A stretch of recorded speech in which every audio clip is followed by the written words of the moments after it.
Carter is elected on a peace platform, but he brings in Zbigniew Brzezinski as National Security Advisor. Zbigniew Brzezinski is known to be a Russophobe, well known in his writings.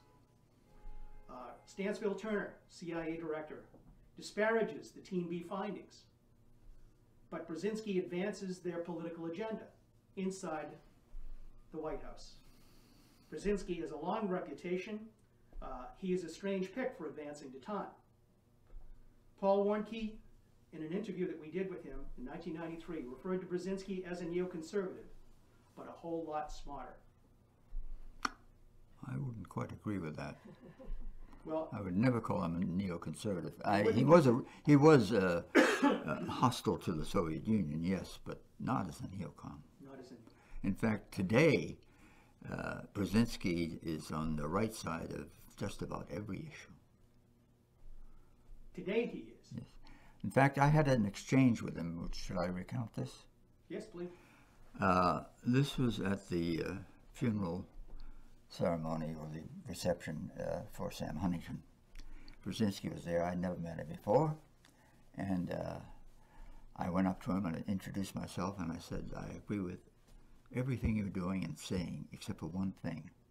You gave an interview to the Nouvel Observateur some years back, saying that we sucked the Soviets into Afghanistan. I said, I have never heard or accepted that idea. And he said to me, you may have had your own perspective from the agency, but we had a different perspective from the White House. And he insisted that this was correct. And I still, I mean, that was obviously the way he felt about it, but I didn't get any whiff of that when I was Chief Near East South Asia at the time of the Afghan war against the Soviets. There was Robert Gates, his book, From the Shadows, 1996, I believe, stated that the issues, he starts the section in his book by stating that it was early in 1979 when his staff began debating whether they should, quote, create a Vietnam, a situation, or Russia's Vietnam for the Soviets. Well, as Brzezinski said, you have your perspective, and we had a different perspective from the White House. Now, as Chief Near East South Asia, we were not at the political level of U.S. decision-making, although we were in very close relationship with state, particularly during the Iran hostage crisis. I was in almost daily contact with Harold Saunders, who was my counterpart in the State Department. But that's still, it's not at the high political level of the White House. So I can accept what Brzezinski said, but it's the first time I'd heard of it, and I was surprised when I read it in the French magazine. So you really think that he knew more than you ever were aware of, or being made aware of? Yes, and what you say from the Gates book corroborates this. Yeah. Okay. We took up Dr. Brzezinski's challenge and first went back to his interview with the French paper Le Nouvel Observateur. And sure enough, Dr. Brzezinski's correct. He didn't make his Vietnam comment until after the Soviets invaded. The day that the Soviets officially crossed the border, I wrote to President Carter, we now have the opportunity of giving the USSR its Vietnam War. But 6 months earlier, on the day Carter signed the finding authorizing covert action, Brzezinski also says in the interview, I wrote a note to the president in which I explained to him that in my opinion this aid was going to induce a Soviet military intervention. We sent the published interview with Le Nouvel Observateur to Dr. Brzezinski, and he responded.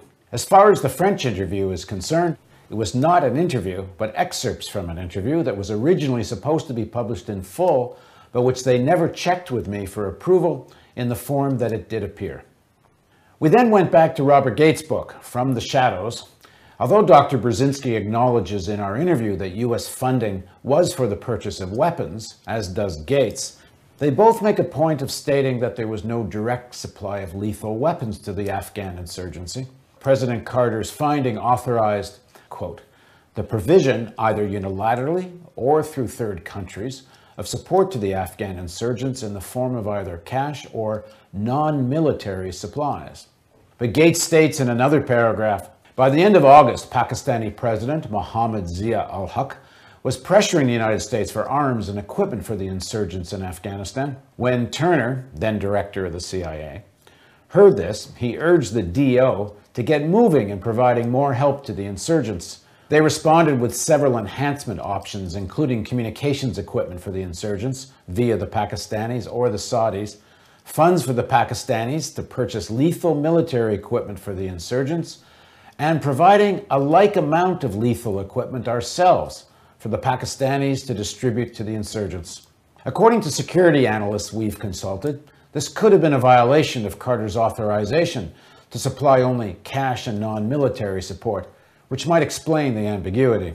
There's nothing in Gates' book that directly connects Brzezinski with the decision to provide such lethal weapons.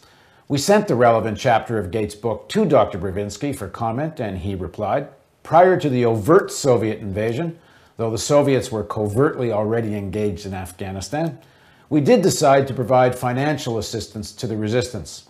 After the overt invasion, we provided more direct military assistance. The strategy achieved its aim. The Soviets invaded, and under President Reagan, the US greatly increased its military support for the Mujahideen, and the Soviets got their Vietnam. It's estimated more than 1 million civilians died during the Soviet-Afghan War. 5 million Afghans fled to Pakistan and Iran, 1/3 the pre-war population of the country.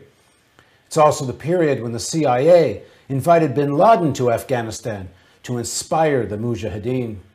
After the Soviets withdrew from Afghanistan, the Mujahideen warlords, armed with millions of dollars of modern weapons, waged a bloody civil war that killed at least another 500,000 civilians.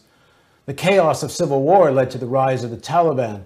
The growth of al-Qaeda's presence in Afghanistan and Pakistan contributed to the events of 9/11, and now an American NATO war against the Taliban and al-Qaeda with no end in sight. Real consequences of a foreign policy that sees the world as a board game that requires a supreme winner."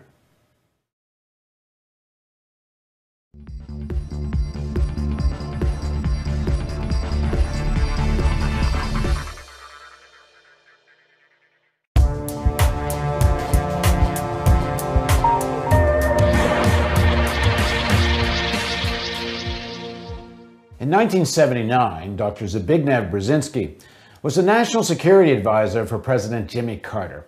One of his most important recommendations to President Carter was to support the CIA's plan to finance the Afghan Mujahideen in their civil war against the Afghan communist government, a full 6 months before the Soviets invaded Afghanistan to defend their anointed leaders. The Afghan communists had infuriated tribal leaders with edicts that allowed girls to go to school and women to work.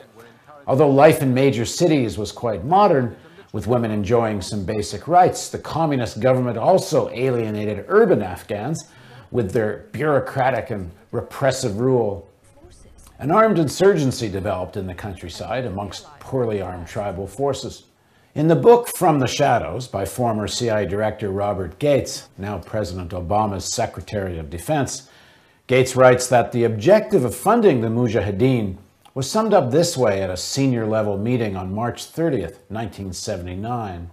Walt Slocum, representing defense, asked if there was a value in keeping the Afghan insurgency going, quote, sucking the Soviets into a Vietnamese quagmire. In a secret finding in July 1979, President Carter authorized the CIA to fund the resistance to the Afghan government. The strategy succeeded as the Soviets invaded on December 24th, 1979. In this second part of my interview with Dr. Zbigniew Brzezinski, I asked what he thinks now of that fateful decision. When you go back in history, there's a famous interview you gave to a French paper where you talked about the decision to advise Jimmy Carter to arm the jihadists in Afghanistan against the communist government in Afghanistan. And you're quoted as saying that this would help induce or would lead to the Soviets intervening in Afghanistan, which might lead to their Vietnam. Is that a legitimate quote? That's not an accurate quote. I don't know, what yours is based on. But there are two different aspects here that are kind of connected. One, Robert Gates revealed in his memoirs accurately that before the Soviets staged the formal invasion of Afghanistan, but they were already in Afghanistan with special forces and so forth, we increased financial assistance to the Mujahideen. It was mostly for the acquisition, presumably, of weapons. And then after they came in, when the Soviets came in, I did send the president a memo saying, yes, they're entering into Afghanistan at a time of turmoil in Iran and in the whole Persian region, Gulf region as a consequence potentially. We have a chance to give the Soviets their Vietnam.